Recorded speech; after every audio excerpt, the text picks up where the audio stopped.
That was like one of the biggest light bulb moments of my life. Yeah. Because I was observing this guy and just trying to figure out Is what he really a lessons I can- minimalist like social media portrays him to be? Like he just has like nothing? It looks like he's just super like down to earth, like a monk. Very down to earth guy, isn't flashy. No, he's not the guy who's like flying around on jets trying to like drip out. Not in even Gucci. like a nice house. No, he's got a nice house. No, he's he's got a I nice always house. say to myself, like, even when people like And look, look and like they don't spend and I'll money. tell you this. You know, I don't know if you saw the viral thing about Pavel from Telegram. The CEO of Telegram is this mega billionaire, Yeah. and he went on, I think, Tucker Carlson and was saying, like, I own nothing. He goes, I don't own any property, nothing. Like, I'm a minimalist. He goes, you don't even own this or that. He's like, no, I know someone who knows him very well, and he's bullshitting. He owns extraordinarily extravagant houses.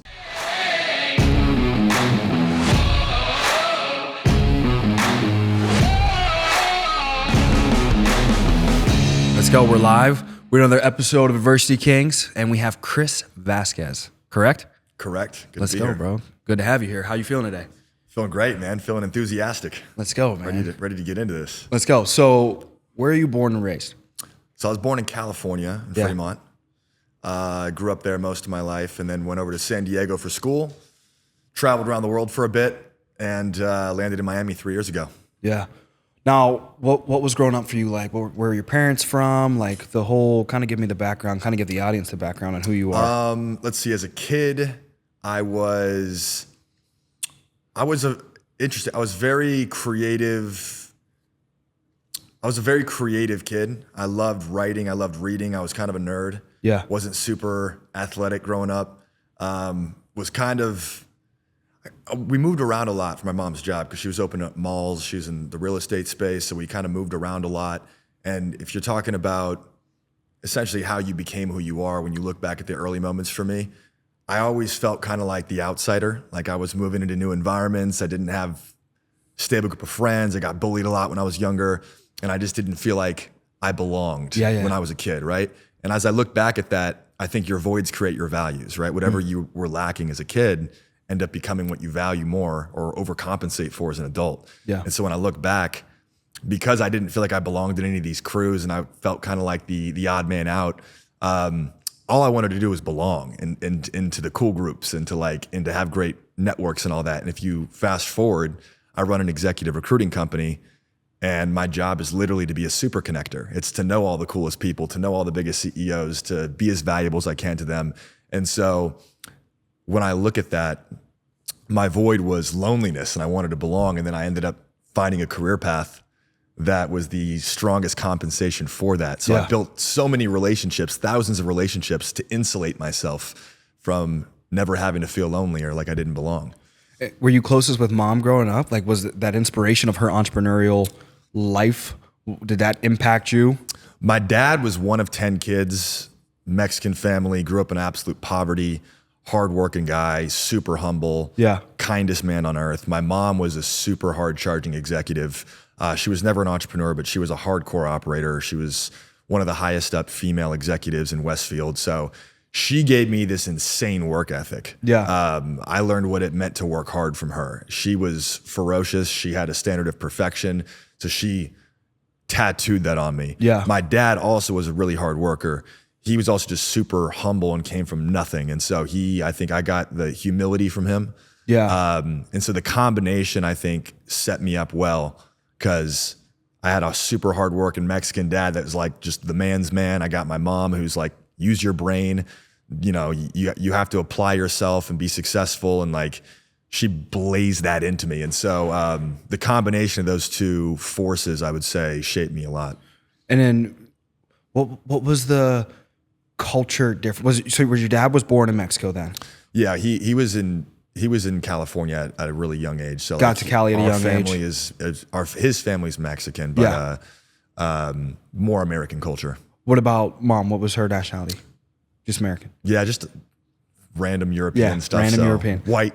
Yeah. I always tell everybody, oh my God, my dad's half is black, my mom's half is just all the whites. You know what I mean? So, okay, so you have this concoction of you've got both parents intelligent, but you got your mom that's got that standard of perfectionism. You got your dad that's that hard worker, almost that like blue collar American. It sounds like style, And then you've got this creativity, but also that void of, man, I'm not fitting in. Mm-hmm. People are picking on me. I don't know where my place is.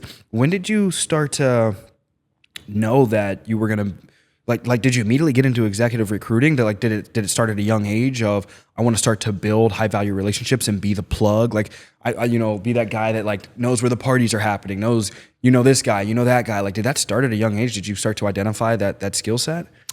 No, not at all. I think I became aware of social currency, and certain people in society tend to get more love and validation and respect. And, at first I wanted to be an athlete. Yeah. Right. I wanted to be an athlete because I'm like, you're in high school, you're in college, like, all right, the athletes get all the love, right? So, but it's not necessarily like it was an innate desire, because I genuinely was passionate about any particular sport.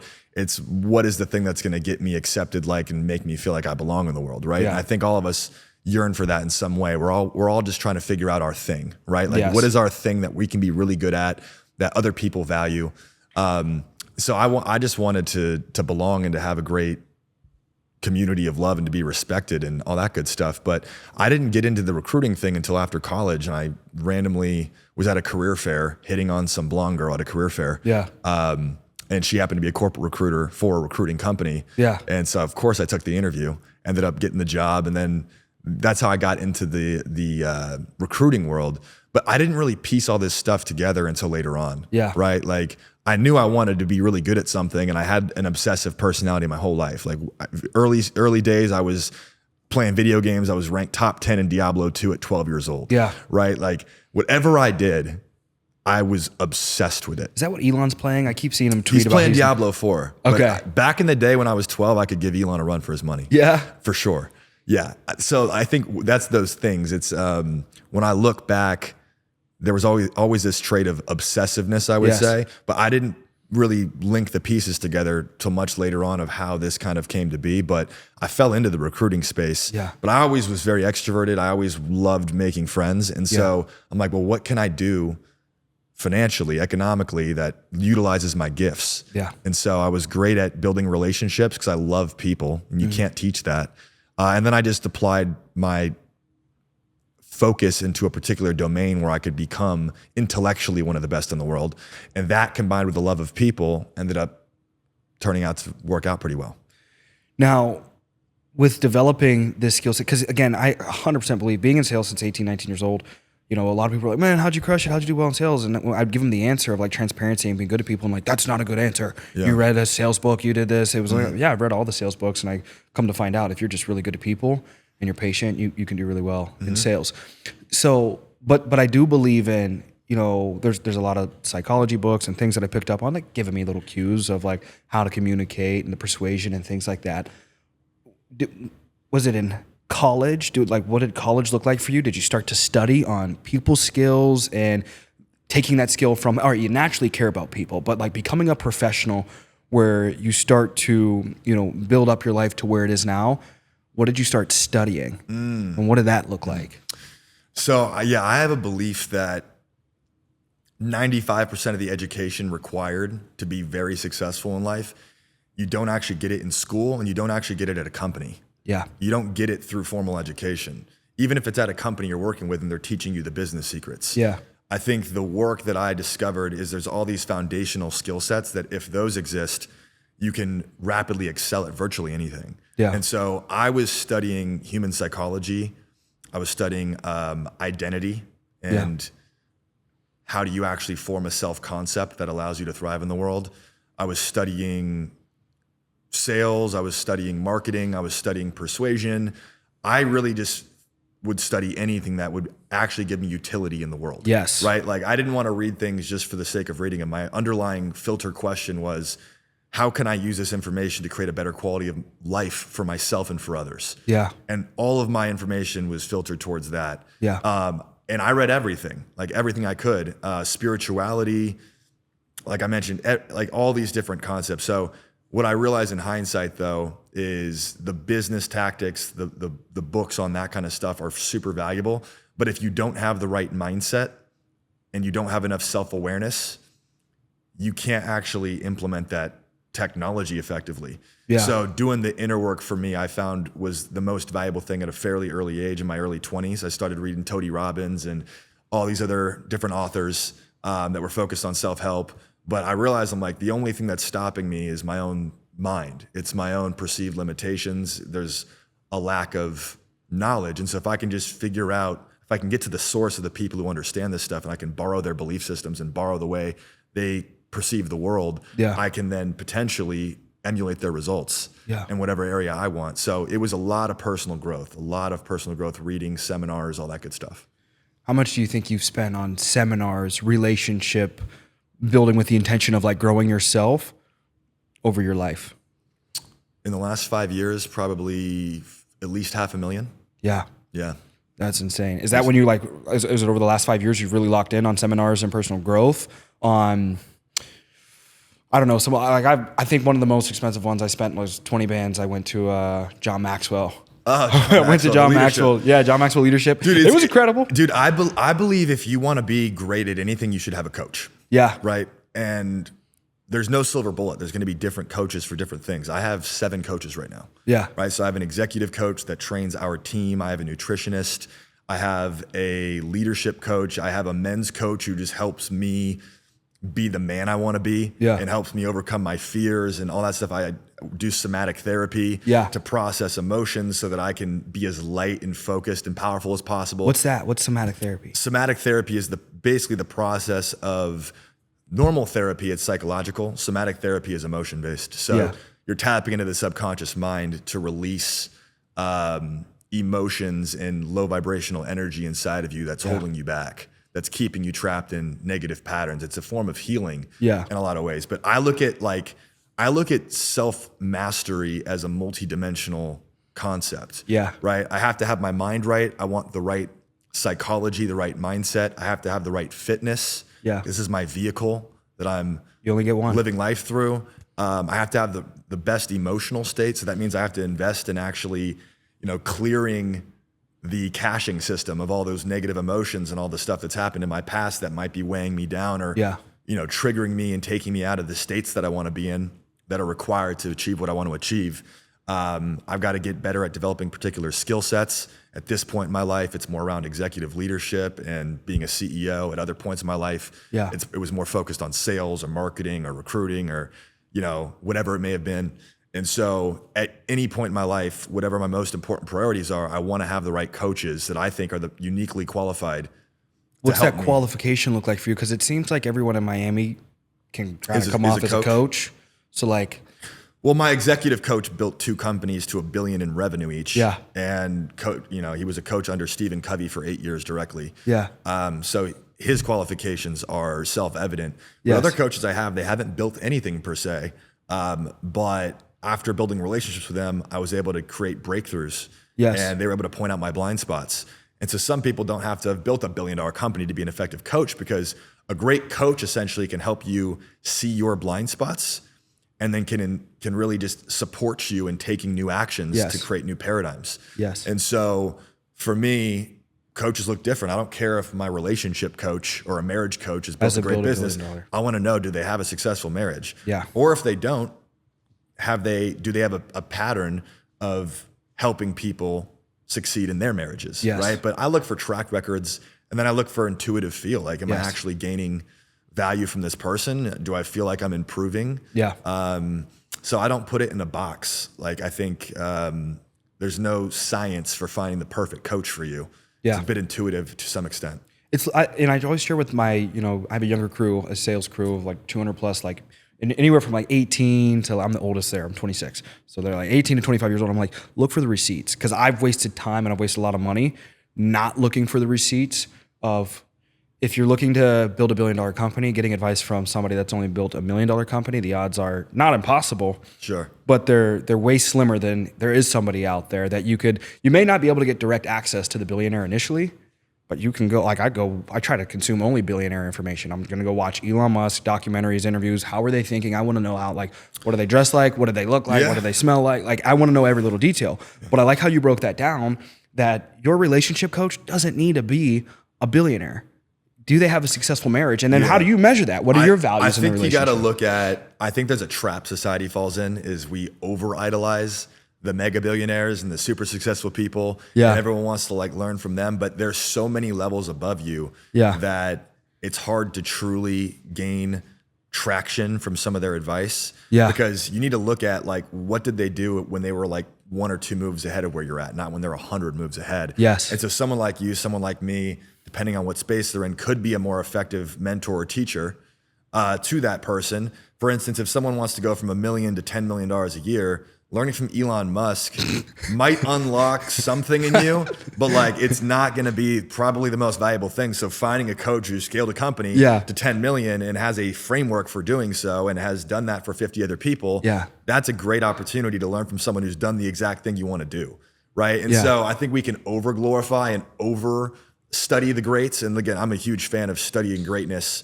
especially more so around their principles and how they think and how they act versus like specific tactics. Yes. But you know what I realized, man, is like I've met a lot of billionaires. I've worked with billionaires. I've interacted with a lot of mega successful people.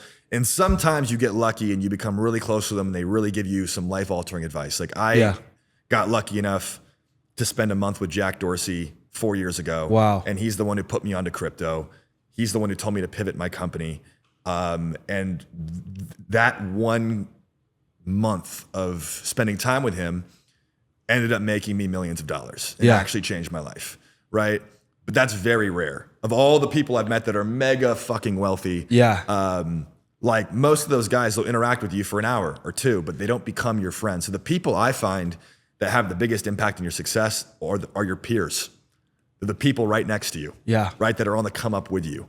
Or maybe they're a little bit ahead of you and they're inspiring you, but the people that you can learn from that are on that kind of trajectory with you, that circle that you build, your peers end up having a more profound impact on your life than these moonshot encounters with amazing people. Like everyone will go on YouTube and post the 3 things I learned from a 15-minute fucking street talk with Gary Vee.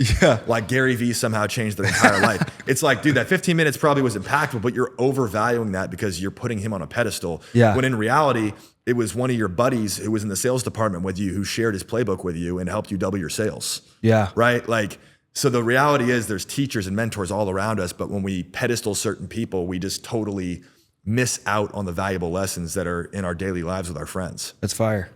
I never even looked at it that way. You know, I'm sitting here thinking like, man, I started off this year reading a book from How to Make a Few $1 Billion. I think it was Brad Jacobs. Incredible book. And I just had this mindset. I'm like, dude, you know what? Screw all this, 10 million, 100 million. It's like, let me just go straight to I only want to consume, billionaire content and billionaire information. But like looking at it from a different angle, because like I train a lot of MMA and Muay Thai, I grow personally, not always working with the guy that's 10 levels ahead of me, but working with the guy that's a level or 2 ahead of me so they can point out holes, but I can also still get some of my work in with them, opposed to when I go with guys that are like 10 years ahead of me and just 10 times better than me, you're just getting beat up and there's not like, it's not like I'm like really learning anything. I'm just a dummy for an hour. So that's fire. That's absolute fire. Okay. So as you're studying, 95%, like you said, of the wisdom and knowledge that you develop on the entrepreneurial journey, wherever you're at in your life, is more so through identifying your values and repetition. Now, as you're developing all of this and you get this corporate recruiting position, what was the next step? Did you start to build your own recruiting company after a few years there, or what did that look like? Spent 1 year at the Wolf of Wall Street of recruiting companies, doing Red Bull Flip Cup every day, just fucking pounding phones. Got promoted really quickly into sales. Actually, the first month I was the worst recruiter. There was like 15 new people in the company. I was the worst one, about to get fired. Then my boss was like, I don't think you're gonna cut it. And something triggered in me where I was like, I can't get fired from my first job. This is embarrassing. So I got my shit together, ended up killing it and getting promoted really quickly. Now I'm in sales, but I'm this, young kid with no real business knowledge, pretending like I know what I'm doing, thinking that I can win sales just because I'm personable. And I got humbled, and essentially they wanted to demote me back into the recruiting, not into sales. And I said, fuck off, and rage quit. Then I went into a smaller company, back into sales again. And 9 months in, I'm failing once again. My boss says, you don't have what it takes. Like you're just not cut out for sales. Wow. Right? Like I couldn't figure it out. I'm 2 years into my career and I'm fucking failing. Yeah. And I'm like really having second doubts about myself and I'm pissed. And as soon as my boss said that like, you don't have what it takes, like you're basically a failure, and gave me a really hard conversation, something changed in me. I was 24. Yeah. But something hit me, and I essentially deleted all the music on my phone. I had one Brian Tracy sales tape in my 2007 Nissan Altima. And it was just a sales tape where I was getting programmed on how to sell.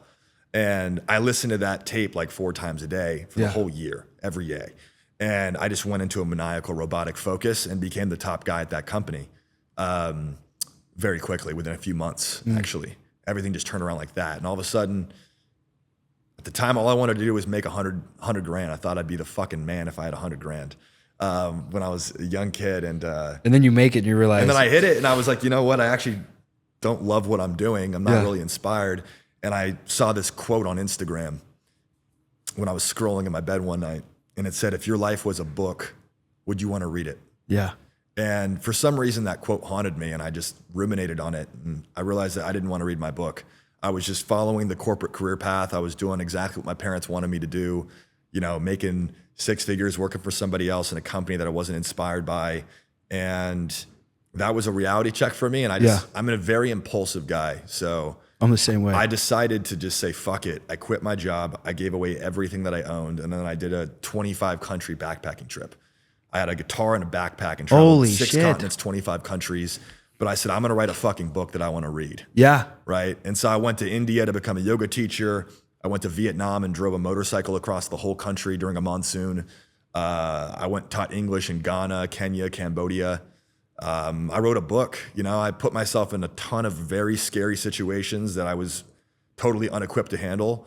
And I said, let me see what I'm made of. Let me see what I can discover about myself here. Wow. And so that was a big inflection point in my life, because that was the first time I picked up the pen and started writing my own story. Yeah. Where I broke away from the standard path that was set for me. And I said, fuck it. I don't care if I'm leaving all the money on the table. I don't care if I'm screwing my career up. I've got this intuition, this voice in my head saying, go do this. I did it. I made some incredible relationships. I discovered so much about myself. And then when I came back, you know, I'd worked at 2 companies. I had to go find a new job. I came back. I had $9,000 in my bank. I had just herniated a disc in my back and I was in the hospital. My girlfriend had just left me. So now I'm like fucking broke. My girlfriend left me. I'm depressed and I've got a herniated disc and I'm paralyzed in a hospital. Yeah. And I had to rebuild. And so I ended up getting a job with a 3rd company. And it was another just smaller recruiting company. Yeah, yeah. And that's where, you know, for some reason, man, it's funny. I didn't learn any new skill sets, right? When I was traveling, I wasn't even fucking working. But I came back and I just was more confident about who I was. I had a story that I was proud of. Like I was my own person. And so I was just more effective in sales. And not only that, I could speak to people about their cultures because I'd been to all their countries. Yeah. Especially in tech, a lot of people from Asia and India. Yes. So it was, I just felt good. And I became the top guy at that company very quickly for a couple years. But I got so good that I could actually work maybe 10 to 15 hours a week.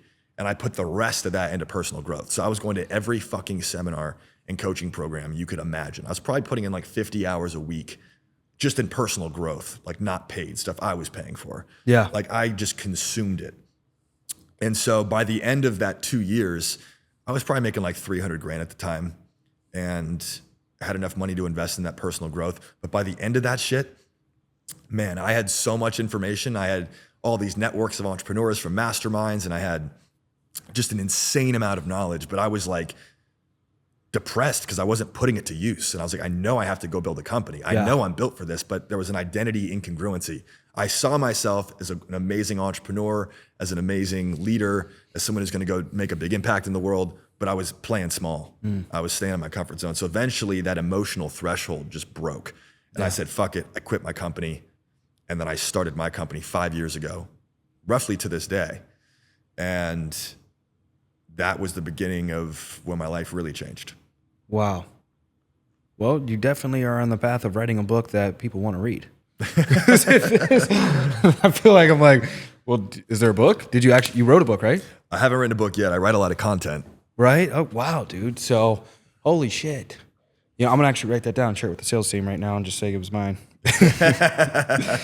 No, seriously. So, you said, if your life was a book, would you want to read it? You get back, you get hired at this third company. Up until this point in your life, what was the hardest adversity that you went through? Was it the identity incongruency of like, dude, I went through X amount of years of my life. I'm 24, 25 years into my life. I've done 25 countries. You know, I've failed at 2 jobs. I'm trying to like imagine like what would have been the hardest thing you went through? A lot of times it's here. You know what? I can say it's been nothing related to business. Yeah. I've had a lot of hard shit in business, but like business is easy compared to life. Yeah. You know, so I would say there's been so many things. And I think the more you can call it trauma, you can call it whatever you want, the more really hard shit you go through and persevere through, you just gain power. Yeah. Right. And so like the depth of your roots is the height of your branches, right? Yeah. The further you're pulled back, the further you can shoot forward. And so my life had a lot of that. You know, I would say the hardest things I went through was probably in my teenage years when I was 14, got addicted to drugs, hung out with some really tough people. 2 overdoses by the time I was 15. Wow. Started selling drugs at 14 and a half, 15. Yeah.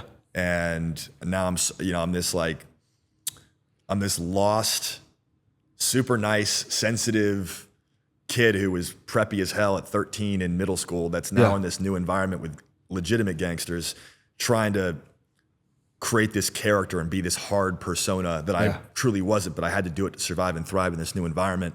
And I was just so lost and disconnected from myself and escaped through drugs at every second I could. Right. So doing 3 years of a lot of drugs and trying to escape my reality, the overdoses, the betrayals from friends, just being completely alone in the world. Yeah. That was probably the hardest point of my life because I didn't have the tools to cope with it. Yeah. Right. All I had was more drugs. I had no friends I could rely on or trust. And so that was a really, really hard time frame. You know, fast forward, I made it out of that and came to school in San Diego. Fast forward in life, I've just had a lot of illnesses too. Like I think it's called like an angiodemic reaction or something like that, where your body just freaks out and misinterprets what's going on and starts sending stress responses. I woke up one day and I was paralyzed. I couldn't move. My joints were swollen. I had excruciating pain. It felt like a UFC fighter was ground and pounding my head. Yeah. I go to the hospital, end up, I'm there for a week. But it was so painful. I was unable to move. I had 25 times brain swelling. So like they're chemical in your brain. Yeah. My brain was pushing up against my skull and like I was ready to go to the ICU and it wasn't looking good. Yeah. Right. And so that was the one time in my life where I thought, okay, maybe this is it. Yeah. Right. And then the doctors gave me some miracle drug that just zapped my whole body and took me months and months to recover and become normal again. But just brutal. And not only the fact that I almost died from that, but the fear that lingers within you from that of like, what if this just happens again? I had a trip planned to Africa to go build a school 3 or 4 months after that, or at some point, and I was like, well, what if this happens here? Yeah. Right? What if this happened in another country? I'm dead. Yeah. Right? So like just the fear of that. So like I think some illnesses that there's been a lot. And then in business, dude, I mean, you just have to be prepared for ridiculous setbacks. I mean, getting fired from my first company, almost getting fired from my second one, having no self-esteem, no track record of success for years, finally getting some success, then going in, starting my own company right during COVID. Yeah. So all the business I was expecting to come through ends up going flat. And now I'm sitting there totally fucked. Yeah. Thinking I'm about to run out of money and fail my first business, which forced me to get creative, to find new marketing strategies, to open up new markets, and ended up becoming the foundation for what I was able to do. But it's just, there's nonstop shit that happens, man. You get your heart broken, you have illnesses, like things happen in life. And so you just have to be able to fucking charge through with enthusiasm. And so I would say there's hundreds of instances, but It's the ones, it's health problems and relationship problems. Those are the hardest problems to deal with in life. Yeah. Right? Whether it's with your parents or whether it's getting your heart broken or it's a health thing. Like everything else, business, all this shit, they're minor setbacks, but they're not real problems. Yeah. No, I completely agree. Let's talk now the journey of building your company. So 5 years, almost to the day. Yeah. Which is incredible. Shout out to you. I think there's a statistic that says like 90% of businesses don't make it out of their first year. And then I think it's even smaller. I think 0.5% of businesses ever do over $10 million of revenue. It's a very small percent. Super, super small. So congratulations to you and everything that you've built. Yeah. Now, like when you're starting to build the business and you started to look at like, okay, what market can I go to and what's going to make you more unique than your competitors? What was that like general breakdown? If you were to break it down for a toddler, here's what made our recruiting company better than other recruiting companies, and here's what inspired me to do it. So when I was about to start the company or thinking of it, I was burnt out and bored of the industry. And I said, okay, cool. If I was going to start a company, what would I want it to look like in my dream state? I think that's a great question for anyone to ask before you do anything. What would the ideal version of this look like? Like if everything worked out my way, what would the absolute dream be? I don't know if it's possible yet, but let me just dream. Yeah. So I said, cool. I don't want to recruit for Fortune 500 companies that are bureaucratic and slow moving. And I was tired of that. So I was like, I only want to work with startups. I was like, I want to work with legendary entrepreneurs. I want to work with the next Elon Musk, the next Mark Zuckerberg, before anyone knows who they are. Yeah. I want to build their teams. And I don't just want to place a few people and recruit an engineer or two for them. I want to build their whole fucking company. Yeah. Right? So I want to be able to have an executive division and a scaling division where we have the ability to build an entire company and be the most game-changing partner and engine behind these founders. So that like my real dream was that by the time they're ringing the bell in New York in Times Square, when they're going public, like we're standing next to them. Right? Like I wanted to create that much value for founders. So I was like, I just want to serve founders. I want to be like the guy for founders. Yeah. I want to build an engine that enables serving those people at the highest level, which would mean we would need an executive branch to do the executive, vice president and C-level hires. We'd need other teams focusing on engineering and AI and marketing and this and that. And so that vision essentially was what inspired me to push through the craziness to actually get here.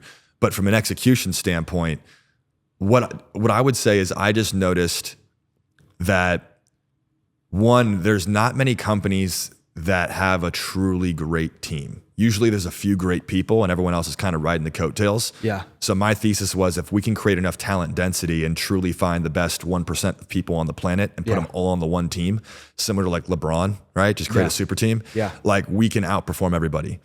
What I quickly realized was assembling that team was really fucking hard, especially when I was starting out and I didn't have any traction. And so I tried to recruit some of my friends, but they're like, dude, you don't really have shit. Like call me later. And so this dawned on me. I had to become Kobe.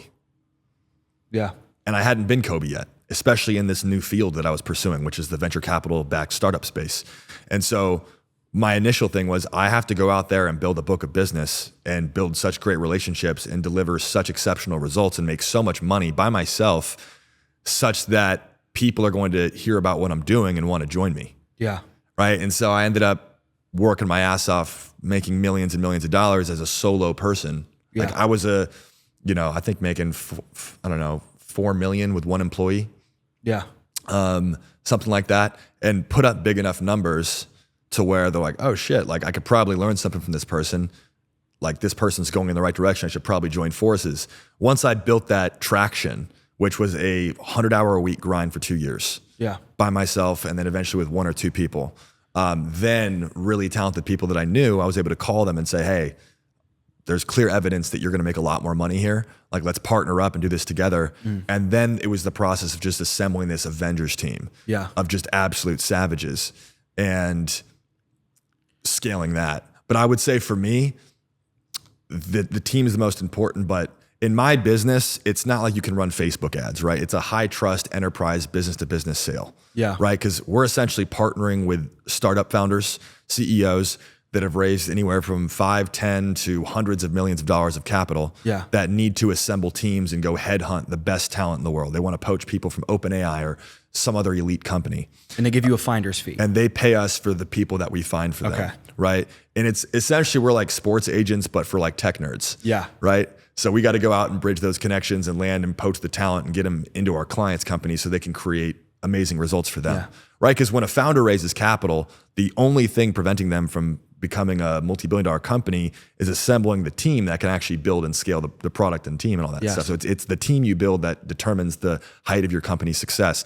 And so I just really focused on honing my skill set obsessively. I was like, I'm going to learn how to do every skill set in the company. I'm going to be the best at it.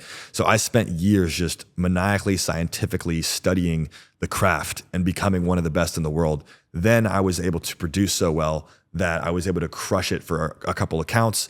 ClickUp was someone I'll know. They're my first client. They're a $4 billion company now. I was lucky enough to be their first investor. And you did a podcast. I did, 50 placements for those guys and built a testimonial, which I was then able to leverage to get into new venture capital firms, into more founders. And so my growth strategy is not genius. It was do kick-ass work and then leverage that kick-ass work to get introductions to other founders, to other venture capital firms. That could then introduce me to tons of more founders because they have a whole portfolio. And then I built a very high caliber network in the venture capital ecosystem to where the VCs are the ones that invest in all these companies. And some of the VCs might invest in hundreds of companies a year. So if you can get in with a VC, you have a golden vein of business flow. Yeah, they just plug you in. Right. So the idea though is I went in and I crushed it. And that wasn't like day one. I had to go fucking iterate and pivot and fail a lot because I didn't know what I was doing. And then leverage those referrals into more business and then scale a team underneath that.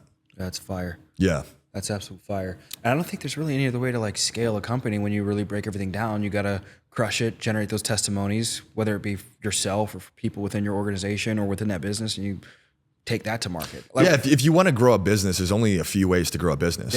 Right? You can generate new business. You can increase the value of your existing business, increase your ACV by expansion, or you can raise your prices. It's only 3 ways to grow a business. And so that's what I did. I kept generating new business, and then I would maximize the business inside of that by taking on new skill sets inside of companies. And then after I built enough of a reputation, I was able to up my fees into a premium pricing because of the results I had proven that I could produce. And so that's all we do is generate more business. We try to maximize and field out the existing business to increase the ACV and raise prices or put premium prices on niches that we are asymmetrically positioned to crush. Now, with what you know now, 5 years in building your business and probably, it sounds like 10 or 15 plus years in the industry, if you could go back in the building of the foundation of your business, would you do anything differently? Any relationships differently? Any positions, any allocation of funds or equity differently? That's a great question. It's almost like I'd reposition that in my mind of like if I was building my second company, because I can't go back. I've learned my lessons. I've learned my mistakes. But if I was building a second company, what mistakes might have I avoided, or what foundations might I have set up differently? I would have taken core values more seriously. I think your core values have to be extraordinarily well defined, and every decision you make in your company, including your compensation structures, everything comes from your core values. And so having those really cemented is very important. Otherwise, you end up building a culture that is chaotic. Like you need to have core values. You need to select every employee like you're selecting your wife. Like it has to be very thoughtful. 2, and I think every CEO says this at some point, the biggest mistakes I've made is just not firing fast enough. People that I know within 2 to 4 weeks aren't going to be a good fit. And then they end up staying for 6 to 12 months and just, dilute our brand reputation and then end up sucking money out of the company. Not firing fast enough has been a big thing that I would probably go back and change again. Systems and data. You don't think about systems and data when you're small because you're just thinking about how do I hunt and kill and produce revenue and cash out. When you're building an enterprise with enterprise value, everything has to be documented, SOP'd. You have to have clean data. You have to great reporting. You have to have clean books. And so what I know now about that, of setting up a company, if you want an actual sale or an acquisition, you have to build that a little bit differently, right? There's more thoughtfulness in the foundation of building that company. And I wish I would have been data centric from day one. I've heard something recently. It's like, I watch a lot of Alex Hormozy content. Yeah. You know who he? Oh yeah. Okay. He's great. You guys sound a lot similar in your, perspectives on everything. So, yeah. When it comes to data and measuring, sometimes we can kind of over-measure. He made the reference. He was like, some companies will over-measure things that aren't as relevant to what's the ultimate goal? Three to 5 KPIs. That's it. Yeah. Yeah. No more than that. 3 to 5 KPIs. Measure the absolute most important consistently. And then consistently measuring. And then I got connected a couple other events I've gone to I really like is Patrick David. So I'm in the insurance space. So I love everything he's built. I like the values. I like the principles. I went to an event. He does a sales leadership summit at Mar-a-Lago. So I went to that last year. And one of the biggest things, the biggest takeaways is he was talking about his new company, Manect, he's been building for the last couple of years. And he was like, they had minimal growth first couple of years, and then they had a massive spike. He said one of the biggest things they did is they went from measuring the data once a week, once a day, to they created some technology or system that literally had it measured every couple seconds. And having that data like plugged in on like seeing the actual growth of, account users, who's using what niches are being used, what accounts are being used for what, drove the overall organization because they were pushing to their sales and distribution of here's the data by measuring that data. Very not just consistently, but the frequency. Oh, hey, we figured out the KPI, but now the frequency goes from once a week to every 3 seconds, what's happening. Yeah. So I thought that was incredible. That is cool. Now, out of all the brilliant people you've met, you've worked with, I know there's not like a favorite or something like that. I think that's kind of just cheesy. But more so like what have been some of the, kind of similar to the Jack Dorsey story, what are some of the impactful things and impactful people that have helped you along the last 5 years of building? God, there are so many influential people that I have to give credit to for how I think and where I am today. One is a guy named Keith Raboy. I've interviewed him twice on my podcast. He's the only guy I've interviewed twice. Yeah. But he was part of the PayPal mafia with Elon Musk and all those guys. And, he's founded or invested in over $20 billion companies. He was one of the first checks in Airbnb and Affirm and YouTube and you name it. But he's a pretty prolific entrepreneur. Yeah. Brilliant thinker. A couple things he's taught me. One of them he learned from Max Levchin back at PayPal. He used to, I think, be Elon's boss. But he shared a concept of like gas expands to fill the container. Yeah. And so you constantly have to be compressing your container sizes to produce quantum leaps in results. Similar to that concept, like if you give people a year, it'll take a year. If you give them a week, it'll take a week. Yes. But he got me to think differently about how I'm using my time. Yeah. And he really drove home the importance of constantly questioning why and how long it takes to do things. And in questioning those, you start populating answers you wouldn't have seen before. Yeah. Right. And so he got me to think way more surgically on his calendar. Like he has his chief of staff audit his calendar every month and look at every single type of activity and measure his activities to see, hey, what are my 3 greatest priorities that I'm declaring are my 3 greatest priorities I need to be spending time on? Let me audit my calendar and see how much of my time is actually going to those 3 highest priorities, deallocate and then reallocate time against those 3 priorities because we get distracted pretty easily. Yes. So just his intentionality with his time is really important and impressive. Another thing that he shared with me that I think was very illuminating is that I asked him when his most fulfilled point in life was, and he said when it was the most stressful time in his life, especially at the height of the PayPal days. Yeah. And there's actually a correlate where if you want to live a happier, healthier, wealthier life, you actually want more stress. Yeah. Like human beings are actually happier with stress. Yeah. But it's how we perceive the stress that determines whether it becomes this enabler or this disabler of human happiness.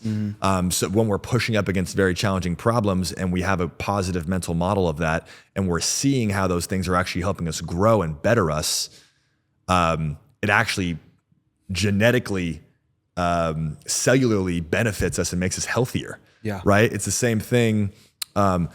It's this crazy story of these maids, right? There's these maids and they all perceive themselves to be very out of weight and over shape, and they're so busy they don't have time to work out, right? Well, they take 10 of the maids here and another 10 over here. The first group of 10 maids, they actually say, hey, by the way, there's some new research that has found that when you're actually cleaning, you're burning like 300 calories a day. This is really good for your health. Like you guys are actually getting a workout in. Yeah. The other group of maids wasn't told about this new research. Yeah. Well, the group that was just informed of this new research ended up dropping significant amounts of weights, lowered their BMI, and had massively improved cortisol levels. Yeah. Just from being primed to have that information to see that what they were already doing was helping them instead of hurting them, right? Just a mental priming. And so that ended up becoming a lens for me to look within myself to see where do I have disempowering beliefs and where am I perceiving things are hurting me instead of actually helping me grow. And I started creating this language reframe where I'm like, I don't have problems, I have puzzles. Yes. Because problems, when you think of problems, you get kind of stressed out, it activates cortisol. Puzzles, you want to solve them, you get excited, it activates dopamine. And so just by being conscious about my language and how I'm perceiving things, I'm like, oh, is working 15 hours a day killing me? Or am I becoming more and more of a savage, right? Like it's the same action, but the mental frame actually is what determines genetically what happens in your body and chemically. So that was cool. I would say Jack Dorsey, there was a moment we were playing Jenga at his house. That was like one of the biggest light bulb moments of my life. Yeah. Because I was observing this guy and just trying to figure out what lessons. Is he really a minimalist like social media portrays him to be? Like he just has like nothing? It looks like he's just super like down to earth, like a monk. Very down to earth guy, isn't flashy. No, he's not the guy who's like flying around on jets trying to like drip out. Not even like a nice house. No, he's got a nice house. I always say to myself, like, even when people like look like they don't spend money. I'll tell you this, I don't know if you saw the viral thing about Pavel from Telegram. The CEO of Telegram is this mega billionaire. Yeah. And he went on, I think, Tucker Carlson and was saying, like, I own nothing. He goes, I don't own any property, nothing. Like, I'm a minimalist. And he goes, you don't even own this or that? He's like, no. I know someone who knows him very well, and he's bullshitting. He owns extraordinarily extravagant houses, but they're under a trust. So technically, they're not under him in his name. Yeah. But yeah, he owns a lot of things. People just that are wealthy don't have them under their name. But a lot of reverse flexing, that's complete bullshit. But what I learned from Jack, we were playing Jenga, and there's like 6 of us at a table. And we're playing like typical capitalist Jenga, right? Like I'm supposed to take a block so the next person will, I'm supposed to take a block to make it harder for the next person. Yeah. So when they pull it, the whole thing crumbles down, they lose, I win, right? That's typical Jenga. So we're playing that Jenga for like 20 minutes. And then he just stops us. He's like, wait, let's switch it up. He goes, what if we played against the game? Like how many blocks high would we have to stack to actually beat the game instead of to beat each other? We're like, okay, there's 60 blocks. We need to do 60 blocks high. And he's like, cool, let's team up and figure out how to stack more blocks because we're getting stopped at about 30 blocks right now. Let's see if we can get to 40 or 50. And we ended up working together. And now I was taking the block that was harder for me, but it was setting the next person up for success. And I was even thinking 6 moves in advance of like, okay, how do we all take harder blocks if necessary to set the 6th person up for success? So collectively, we can stack these blocks higher and get closer to beating this game. And that, like, some light bulb hit me and it looked like it probably like took a pill of ecstasy. I was like, oh my God, I get it. Like that's how he built his empire. There's no competition. It's only collaboration. Yeah. He's like, he doesn't see we're competing each other. He finds a problem in the world that he's so passionate about. And he's like, this is the problem. This is the game we have to beat. And then he gets really talented people that are equally obsessed with solving that problem and figures out how to collaborate and maximize where everyone is thinking collectively about how we solve this together, where competition's irrelevant. And I looked at myself and I was like, even in my own companies, I was like always competing with people. And I'm like, dude, this is such a weak mindset. This is not an empire mindset.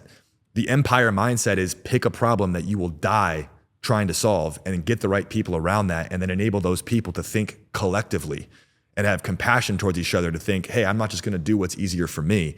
My job is not to beat the next person, it's to beat the game with this team. And so that reframe for me made me think differently about a lot of things. Because I realized at one point I was very confident in my own abilities. And I think you have to be. I think Kobe, Michael, they know they're the GOAT. Yeah. And at the same time, I became painfully aware of how limited I was as one man. Yes. Right. And I realized that if you want to do anything great in life, you need a remarkable team. Yeah. And so my shift went from wanting to be Kobe to like, I want to be Phil. I want to be the guy assembling that team and coaching and guiding that team to a victory. And I want to find people that are even more talented than me. I want to surround myself with greatness instead of having to be the greatest. Yeah. And that was a big shift. Yeah. That's incredible. I literally just texted my boy this morning. I was like, we're going to assemble the Avengers. I don't know if you've seen like any Marvel movies. And I think a lot of like maybe low-level entrepreneurship or just immaturity associates with the ego, and will associate Thanos with a human of like, I got to beat that person. I got to be richer than them, have a cooler car than them. And I think that's a lot of that, like that Miami lifestyle. Dude, you're so right. Everyone's out, like, that's Thanos, when the real Thanos is the mind and the problems and converting that problem into a puzzle. You know what I mean? But I feel like the ego or sometimes the immaturity in me is like, man, that kid has a Bugatti and he's 12 years old. You know what I mean? Like, that's what the an hell am I interesting doing metaphor, wrong? dude. Because I think people are out here trying to be Thanos. They're trying to collect all the infinity rings, and they think those rings are like a yacht, a mansion, a car, social status, and they're collecting the wrong stones. Yes. Right? You're collecting the wrong fucking stones. Yes. Like the real infinity stones, if you want to live the most remarkable life, is like, all right, you have a purpose that you're pursuing every day. Yes. You have a healthy body. You have a strong mind. You have great relationships. Right? Those are like the real infinity stones that give you true power in life. And I think that when you pursue the wrong infinity stones, they have power over you. They control you. Yes. Right? And so that's what I don't want in life. I don't want to be controlled by my desires. I don't want to be controlled by these mimetic desires that I'm pursuing just because I want more validation from the world. Yeah. Right? And so that's a pretty key concept. 1000%, dude. And especially when you talk on desire, I think of the root of all pain is desire. So when I'll ask myself when I'm going through this entrepreneurial journey, I'm like, dang, dude, well, it's like you got to go through the pain of lawsuits and losing money and people betraying you and like, you know, forfeiting years of your life of looking below average, living below average, so you can, you know, get to that level of, oh, now I'm above average, whatever it is. But it's like, well, what's the alternative? You remove all desire and you go live in the woods. You know what I mean? You go be a monk. So, dude, I have a very interesting take on this. I like this idea a lot. They say the root of all suffering is desire. Yes. Right? Because you desire something and then you're immediately presenced to the absence of it in your life. Yeah. And now there's a gap between where you are and where you want to be. And now you're on this frantic path to go get that thing in the material world to take away that feeling of lack inside of you, right? But desire in itself is actually beautiful and empowering. The problem is when we have desires, we focus on the absence of that in our life. We say, I really want a girlfriend, and I don't have the girlfriend. I really want $1 million, but I don't have the $1 million, right? So you're focusing on the absence of that thing in your life, which is what creates the feeling of lack. But the desire, if you actually just focus on the desire, that should make you feel incredible, right? Because if you think about it and you expected it to happen and you believed that your desire was in your divine dowry and this was going to be manifest in your life, you would feel nothing but enthusiasm. You're like, wow, I want a girlfriend. This is exciting. I know I want a relationship. I'm so excited to have it. Like I'm so excited to be in this amazing romance, and you can picture it and envision it. And the anticipation of that is super exciting, right? But the problem is most of us anticipate negative consequences because we're like, oh, what if I never get it? What if I never meet her? What if we get divorced? What if I never make the money I want to make? And so desire is the root of suffering when we stay in the state of wanting. The state of wanting is the most paralyzing, terrible state to be in. Wanting. Because essentially you're saying, I'm ungrateful for my life. I want to be somewhere other than where I am.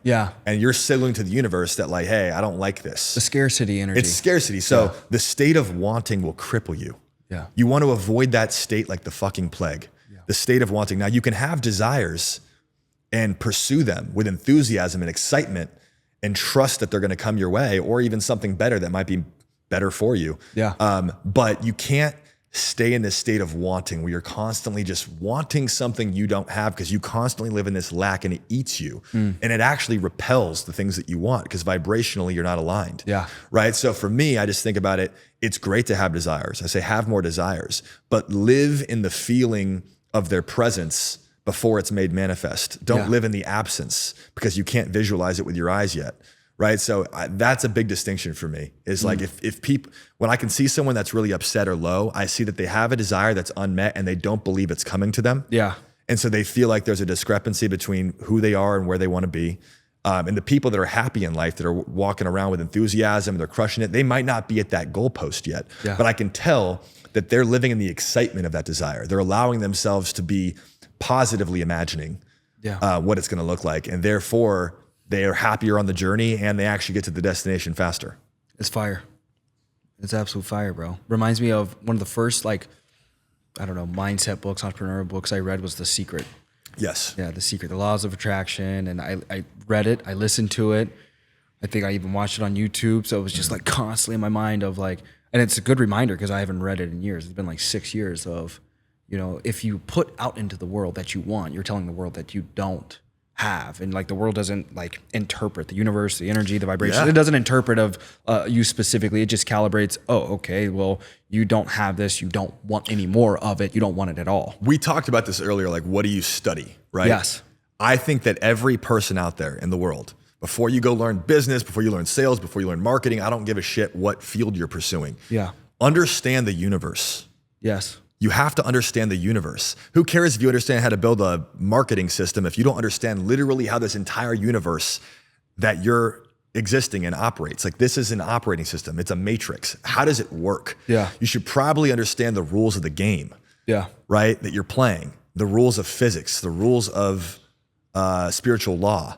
Right? And so when I look at that at a base level, I'm like, okay, there's certain rules like physics, like gravity. Most people are aware of gravity. If I fall off this building, I am probably going to die if it's 10 stories. I probably shouldn't do that because gravity pulls me down, right? But there's other laws, the law of resonance, the law of attraction, the law of vibration, right? Which states, one, that everything vibrates. Yeah. Law of resonance, that you don't attract what you want, you attract what you are vibrationally, right? The law of attraction, you attract what you think about. There's also the law of Goya from Asaroff, which is the law of get off your ass. You actually go out there and do something. The one of the base words of law of attraction is action, right? So you actually have to do something about it. Like, you have to pray and see things done in your mind and then emotionally feel them done, but then you actually have to match your behaviors to those things, right? So it has to, you are the vessel that is the bridge from the spiritual and the material world. And one key concept I think it's so important to understand is we live in an electromagnetic universe. Yeah. Right? We're living in a world of energy. It's invisible to us. We can only perceive through our limited 5 senses. So the infinite mystery of the universe, that's all these little cells of energy and subatomic particles, are invisible to us, but they're all vibrating at different frequencies. And we live in it's electromagnetic, this field around us that we can't see. Electro is thought. Magnetic is emotion. So whatever I think and whatever I feel manifests in my experience. Yeah. Right? And so... Is that like the Latin definitions? I don't know what derivatives they are, but but that's essentially just how the mechanics of it works, right? Yes. So if you want to change your reality, you need an elevated thought and an elevated emotion. And then you take action in that frequency, new results manifest in your life. Yeah. And so if you're thinking negative thoughts all day and you're feeling frustration and anger, you can't manifest love and abundance and all those things. And so what you have to realize is, and it's the most empowering fucking thing in the world, is your reality is created inside out. Yes. This reality is a complete illusion. Nothing here is fixed. Reality is not happening to you. Your internal state, made up of your mind and your emotions, is creating this projection of what you call reality. And when you change the way you think, when you change the way you feel, your reality instantaneously shifts. Yes. And if you can take control of your mind and your emotions, you can direct them to manifest in anything you want in your outer experience. That's fire.